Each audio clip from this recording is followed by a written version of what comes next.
Hello boys and girls, so it's that time again and Arsenal have made another signing. Now, is this video pre-recorded? You bet it is. Come on. We all know what signings are pretty much going to happen, don't we? We might get caught out by the odd one, but we pretty much know. And if you remember what I did last year with Tierney, yeah, I'm going to do the same again. I'm making sure that I'm in there from the start. Now, the player we have signed is Brazilian centre-back Gabriel from Lille.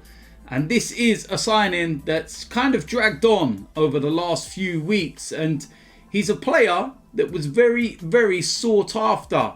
Now, just before COVID went and locked down all of football, it looked like he was going to be a possible signing for Everton. It looked like they had everything in place, a fee agreed, you name it. But then obviously COVID. And then at that point, other teams start to get involved. Now Manchester United, they've been involved. But the two teams that have been the most heavily involved are Napoli and Arsenal. And Napoli must be sick to death of Arsenal because all of their main summer transfer targets, Arsenal seem to come along and take them off their hands. They wanted Leno. They were in the driving seat to sign Leno. Arsenal came in, took him. They wanted Lucas Torreira. They were in the driving seat to sign Lucas Torreira. Arsenal come in and they take him. They were in the driving seat to sign Gabriel. It looked like they were going to sign him. Arsenal come along and they take Gabriel. And it's one of those where, it's a different kind of knock. And, with all due respect to Everton, if you have to make a choice of going to the Premier League and the choice is yourselves or Arsenal, a player's only going to go to Arsenal. Everton are a historic club, but they're not a good club right now in terms of what they're doing on the pitch. And you can sit there and say about Arsenal, but you know what Arsenal are building. Do you want to go to Arsenal and play with the kind of players that we have, the likes of Pierre-Emerick Aubameyang? Or do you want to go to Everton and play with the likes of Theo Walcott, Alex Iwobi? Come on now, think about it. Manchester United, I don't know how solid their interest was. From what we hear, they were, talking to the agent and everything else and trying to, set the groundwork. But I think they were told pretty quickly that, he's made his decision. You're too late and you're not going to be able to change his mind. Napoli, they are the side that were most likely to have got him if Arsenal didn't. They made a last-ditch bid to try and, up the money and to sway Gabriel's mind. But it was very evident from the beginning that his first choice was Arsenal. In terms of the fee and everything else with Lille, that was all set. Not just with Napoli, but with Arsenal and everything else. And I think that was pretty much common ground with everyone. That was the price. You had to pay it. Then you could go and negotiate. It's a long-term contract for Arsenal, which is good as well. Reports are saying it's 5 years. We don't know the ins and outs of the actual, weekly wage and everything else, but we believe it is under £100,000. In terms of the actual transfer fee, we don't know too much about that as well, because initially it was £27 million, 30 million euros, and you're thinking at the time, yeah, that's a good deal. But then some reports are saying it's as little as £17 million. And if it is that, then Arsenal have got themselves one hell of a bargain. How on earth would we have managed to wrangle that if it's 17? I probably think it's more around about 25, give or take, with add-ons and everything else. But we've got our man now. What do we know about Gabriel? A few little things that some of you may not know. But he moved to Lille in 2017 for £1.5 million. And he made just 21 appearances for his Brazilian team, where he started his career before he made that move. He struggled initially at Lille, and he's actually been on loan twice He went to French club Troyes, and then he also went to Dinamo Zagreb in January 2018. He returned to Lille, but he didn't make his first start until February. And then he ended up, forging a formidable partnership with Jose Font, a former Southampton player. And he's been standout, absolutely standout in terms of his performances.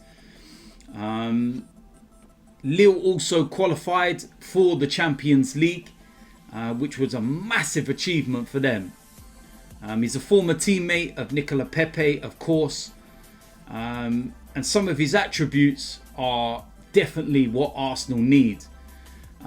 He's 22 years old. He's 6'3".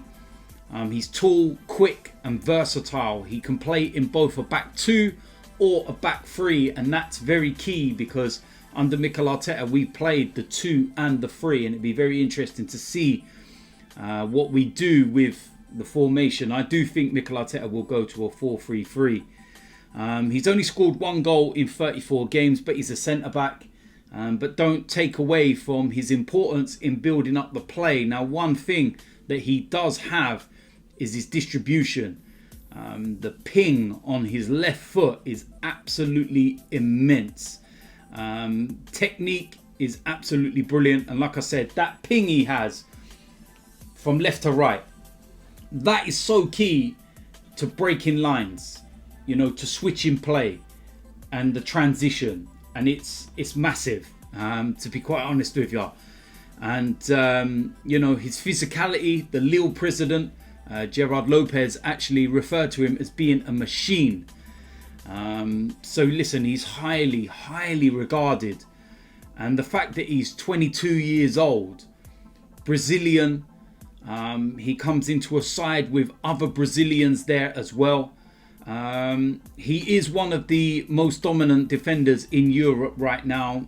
His statistics are not really well covered outside of France, but that percentage of winning duels is pretty unheard of in a league that's extremely physical. Just remember that.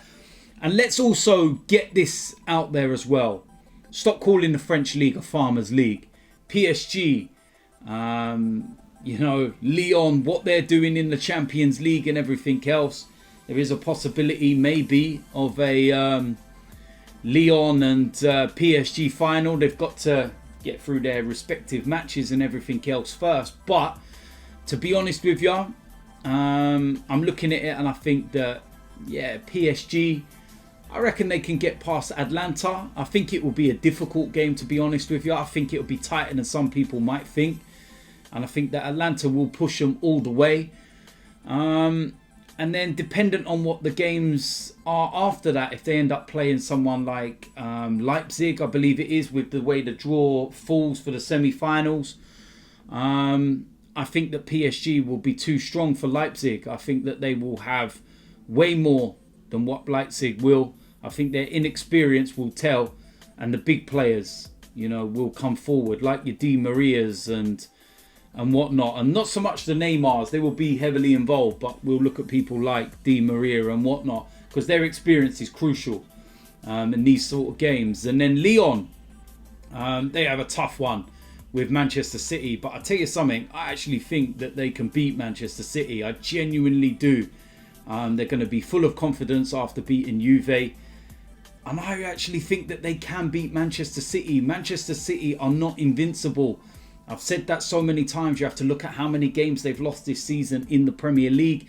Arsenal beat them in the semi-finals of the FA Cup. And Lyon, they will feel like they can beat them. Honestly, they've got the players to do it. And if they go into that game with belief, then I think that they can win that game. And then the likelihood is they're going to end up falling into the draw of Bayern Munich. Because I don't think Barcelona are going to get near Bayern Munich, if I'm honest.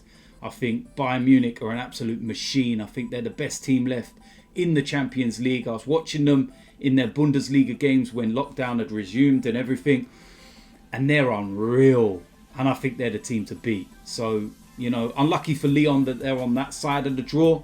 I think that they would be, more comfortable playing Barcelona, believe it or not. you know, than Bayern Munich if they somehow manage to beat Bayern Munich and Lyon get past Manchester City. But yeah, like I said, the French league is strong, so pay some respect to it. And yeah, Gabriel is an Arsenal player. We have got our man. And we're starting to sort out that defence when you think the likes of William Saliba's in there. Gabriel's now in there. It's now starting to look decent. I'm starting to get excited. I'm starting to feel happy. And we've got a long way to go yet. We've got so many more signings that we need to get. We have to get. And we need to also shift a lot of the dead wood out of the door. But positive signs so far. Gabriel is an Arsenal player. I, for one, am very, very happy. So, as usual, let me know in the comment section what you think. Are you happy with this signing? Do you know a lot about Gabriel? Do you follow the French league and can, you know, speak directly about his performances? If you can, let me know in the comment section. If you're new around here, hit the subscribe button. Make sure you smash a like on this video. And I will see you lot soon. I'm out of here.